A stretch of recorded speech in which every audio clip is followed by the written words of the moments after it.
This is a finance channel, of course, so let's get into some finance. So the other day I went onto Reddit and asked a pretty simple, basic question. Why is it more expensive to be poor than to be rich? Frankly, I got a lot of different responses, but what I didn't expect was how many different angles people would bring to the discussion. Everything from everyday stuff to long-term financial decisions, to how money actually changes the way you live your life. So in this video, I'm going to go through some of the best answers I got. Some of them would be mixed together. I would react to them and I would break down what the people are actually saying here. This is Money Talks Unfiltered, reacting to your posts. The reason that the rich were so rich, Vimes reasoned, was because they managed to spend less money. Take Boots for example. He earned $38 a month plus allowances. A really good pair of leather boots cost $50, but an affordable pair of boots, which were sort of okay for a season or two and then leaked like hell when the cardboard gave out, cost around $10. Those were the kinds of boots that Vimes always bought and wore until the soles were so thin that he could tell where he was in Ankh-Morpork on a foggy night by the feel of the cobbles. But the thing was that good boots lasted for years and years. A man who could afford $50 had a pair of boots that'd still be keeping his feet dry in 10 years' time, while the poor man who could only afford cheap boots would have spent $100 on boots in the same time and would still have wet feet. This was the Captain Samuel Vimes' Boots Theory of Social Economic Unfairness by Terry Pratchett. Okay, so this is such a famous answer that it basically has its own economic cult following online. The Vimes Boot Theory. And honestly, it hits because many of us have lived through some version of this. Look at what he's saying here. Rich people aren't necessarily spending less money per purchase, they're spending less per year of usefulness. $50 boots may sound expensive at the time you have to buy them until you have to buy $10 boots 5 times. This is something that economists would connect to upfront capital and cost over time. But when you're poor, the problem often isn't that things cost more, it's that you can't access the cheaper long-term option. So here's a quick example for you guys. Car tires or car parts, car repairs. For anyone that had to go with the cheaper option or temporary repairs, you would understand how certain things that don't last become a bottomless hole for your money. Instead of just being able to take the lasting option, the longer lasting option, which oftentimes costs a bit more. Even finances works this way. A wealthy person buys a car and drives it for 10, 12 years. A poorer person would buy an unreliable car more often than not, pays for the repairs, misses his work because the car broke down, maybe pays high interest financing, and suddenly the cheap option becomes the more expensive one. I kind of like the Vimes boot theory, but there's one thing I think that's a limitation to the Vimes theory. Being rich isn't only about buying expensive boots. A rich person can still waste money on luxury. A poor person can still make smart decisions. The real insight here isn't that poor people buy bad things, it's that having cash gives you choices. And choices compound over time. So Vimes isn't really talking about boots, he's talking about how lacking margin in your finances forces shorter term decisions. When I was in grad school, I couldn't afford a parking pass on the other side of the campus. Rode my bike in most days, but some days would be snowy and I parked on the street. Many days I'd forget to come back and feed the meter, or the meter maid was waiting there for the second it ticked over. I couldn't afford to pay the ticket, so I'd collect them until I had time, got paid, etc.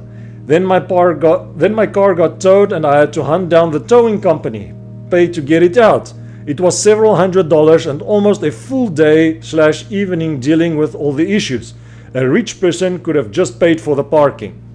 Okay, so this one is interesting because it sounds like it's just talking about parking, but it's actually more about liquidity. A lot of people think that being poor means not having enough money, but often the bigger problem is not having enough money at the right moment. This person probably knew that the cheaper decision was to buy the parking ticket, but they couldn't afford the upfront costs that specific day. So instead, they accepted a small risk, and then the system stacked the consequences. Parking ticket, unpaid ticket, late fees, towing the car, lost time, bigger bill in the end. This is something economists sometimes call the poverty penalty or the poverty tax. You may have heard of it. Not because there's an official tax on poor people, but because lacking margin means mistakes become expensive. A wealthy person can pay to remove the inconvenience. They buy convenience, they buy flexibility, and they can buy forgiveness. A rich person forgets about the parking meter. Just an annoying day. If a poor student forgets about the parking meter, it becomes a whole financial event. Let's take it back to our car example from previously. Your car needs repairs, you delay fixing your car, which in the end comes to a bigger repair bill. And I think what is powerful here is that nothing in the story actually sounds irrational. The person wasn't necessarily reckless. They were trying to optimize with their limited resources. And that's something that people often underestimate. When money gets tight, you don't make decisions in terms of maximizing profit. You make decisions in terms of surviving the week or surviving the month or even surviving the day. So please guys, let me know in the comment section down below what decisions you had to make at times in order to survive for just that little bit longer. Leave a comment down below, I would really appreciate it. So the boots example said that being poor makes things cost more. This example just takes it a step further. Being poor can make mistakes cost a lot more. Preventative healthcare/healthy food options, bank overdraft fees, access to credit. Cheap is often more expensive in the long run, replacing one thing half expensive 4 times as often. This is the same as the boots theory. Cheaper housing also correlates with worse air quality and other environmental health factors. Stress. Most importantly, a rich person may spend a large amount of money, but it is a lower percentage of their wealth. Health is wealth. Healthy food is expensive. Sickness can be avoided with the healthier options. The best doctors take limited insurance. The poor person may have mediocre insurance when comes to major operations or new drugs that have no generics and aren't usually covered. Okay, so now we're moving beyond boots and beyond parking tickets.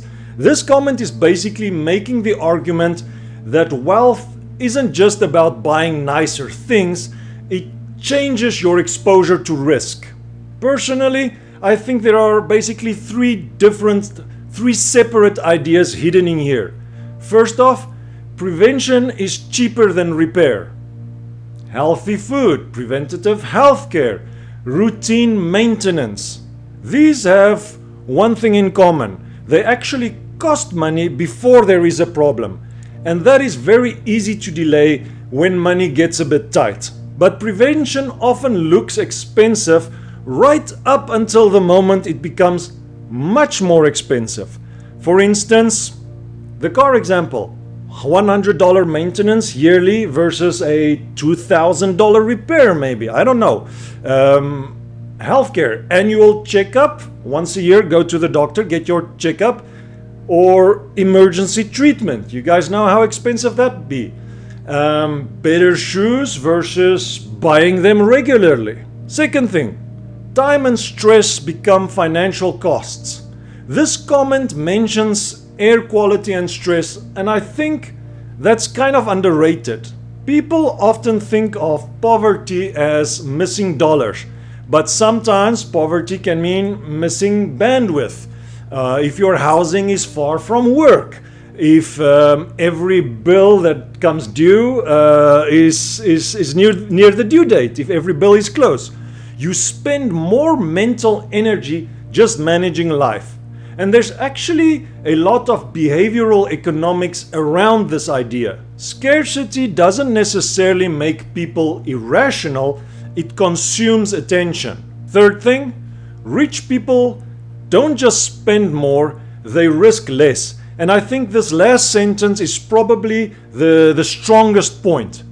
A rich person may spend a large amount of money, but it's a lower percentage of their wealth. That's huge. A $1,000 surprise expense can completely derail one person's month. I mean, it can ruin a person financially for that month, and for another person, it might be something that they barely even notice. Same number, completely different impact. One thing I'd be careful with though is that it's not automatically true that expensive food is healthier or expensive healthcare is always better. There are wealthy people with terrible habits, and there are poorer people with limited means that actually manage to stay pretty healthy. The broader idea isn't money buys health, it's that money buys options. Money can buy prevention, recovery time, and error tolerance, and that changes the outcomes. So the pattern I'm noticing across all these comments isn't that poor people pay more for the exact same thing, it's that poor people often have fewer choices to avoid the expensive outcomes. Buying things in bulk will always reduce the individual unit price. I can buy a case of energy drinks for $1.25 per unit, or go to the corner store and buy just one for $3.50. The problem is you need the money up front to buy the bulk item and also the space to store it. Groceries are a great example where bulk buying can massively reduce cost, but very few people have tons of cold storage. Okay, so this one sounds almost too simple, but it's actually a massive economic principle. Economies of scale. This commenter is pointing out something weird about money. The more money you have, the cheaper things often become. And that kind of sounds backwards, but take a moment to think about it. Buying one energy drink costs $3.50. Buying a 24 pack, that would cost $30. Same product, totally different price. But notice something important. This isn't just about money, it's also about storage, planning, and stability. To benefit from bulk buying, you need enough cash up front, which a lot of the times poor people don't have. Somewhere to store it. Not everybody lives in a big mansion with storage space, and the confidence that you don't need that money tomorrow. This last one actually matters a lot, because if money is unpredictable, locking cash into a month of groceries can feel kind of risky. For those of you out there who have done it, please let me know in the comment section down below. This actually appears everywhere. Toilet paper, rice, frozen food, laundry detergent, wholesale clubs, insurance, annual subscriptions, even investing. The people with enough resources get the volume discounts. The irony is that poor households often become experts at optimization. They compare prices, they stretch food to last over longer periods of time, they avoid waste a lot more than rich people, but they're optimizing under constraints, and constraints can make mathematically expensive decisions become rational.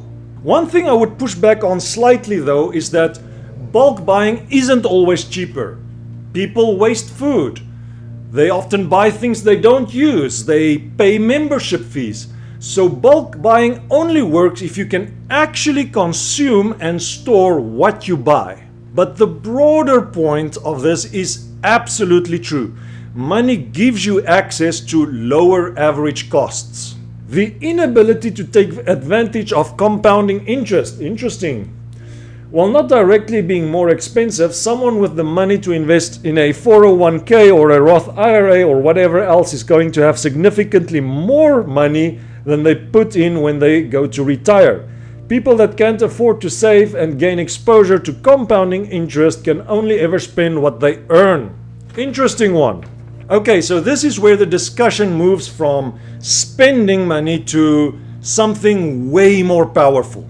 Earning money versus building wealth over time. This commenter is basically pointing out something simple but brutal. If you can invest early, even small amounts, they don't just add up, they compound. I will be making a video about compounding in the future, but to simplify it, compounding is just your money making more money, and then that money making even more money. And the biggest variable isn't even how much you invest, it's how early you start. For instance, two people can earn the same salary. One person maybe lives with his parents, I don't know, but he can consistently invest $200 a month. The other person can't invest at all for the next 10 years. Even if after 10 years he starts to invest and later they catch up, they haven't started from the same place. And this is where it connects back to the rest of the comments. Because being poor doesn't just mean you can't afford things today, it can also mean you can't buy into systems that reward time. Systems like investing, retirement accounts, even simple index funds. But I think it's also worth saying, compounding isn't completely locked away from lower incomes. You can still build wealth starting really small. But what changes is consistency and timing. And when income is tight or unstable, that consistency becomes the hardest part. So the deeper point isn't just that rich people invest and poor people don't. It's that wealth is partly the ability to let time work for you instead of against you. Renting versus buying. The biggest issue with renting versus buying for most people is having to be responsible for something like a hot water heater going out in the winter or any emergency repair. Blah blah blah blah blah. Otherwise, mortgage rates are often better than or equal to rental rates, and getting approved for home loan is more accessible than a lot of people realize. But I don't want to be responsible for emergency repairs in a home. Also, I'm just too much of a gypsy at heart. The road feels like home to me. Depends when you get into the market. If you don't own now versus renting, it's debatable. 10 years ago in my area, you could afford a 3-bedroom house for $120K. Good old times. An apartment with 2 bedrooms was around $800. Okay, that's for the rent. The house had a cheaper monthly payment. Close comparison cost-wise, except you would be locked in with that payment while rent goes up yearly. It was a no-brainer to own. The same houses are now $400K. Rent for a 2-bedroom is now $1,600. It doubled in price. So the house is now more expensive. However, if you want any shot of retirement without having to be a door greeter at Walmart until you die, you need to own. Rent is forever, mortgages are not. At some point you need to own to live a decent retirement. Okay, so this one is doing something different from the others. It's not just saying that rent is more expensive or buying is better. It's basically mapping out housing as both a cost and an asset system. First off, the hidden cost, risk plus emergency exposure. This first point is actually one of the most overlooked parts of home ownerships. When you rent, your downside is actually it's capped. When something breaks, you call up the landlord. But when you own, you're taking on the full volatility of the system. Hot water heater breaks, roof leaks, the furnace dies, and the key issue isn't just the cost, it's timing. If you don't have liquid cash, a home stops being an asset and becomes a crisis machine. The long-term wealth mechanism, asset appreciation. That's the other side. Real estate isn't just shelter, it's one of the main ways households store their wealth. If you bought in the same area 10 or 15 years ago, you didn't just save on rent, you benefited from asset inflation. And that's where the gap really opens up. Because rent is a cost that disappears every single month, but mortgage payments are partially converting into ownership. Then there's the timing problem. This comment also hits something really important though, it's timing.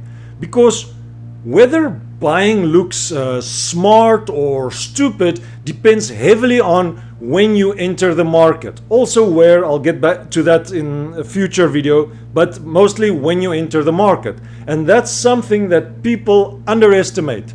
It's not just about being able to buy a house, it's about when you are financially positioned to buy one. If you are early in the cycle, ownership can look like a cheat code. On the other hand, if you are late, then you feel like you're overpaying for everything. Then there's the retirement argument.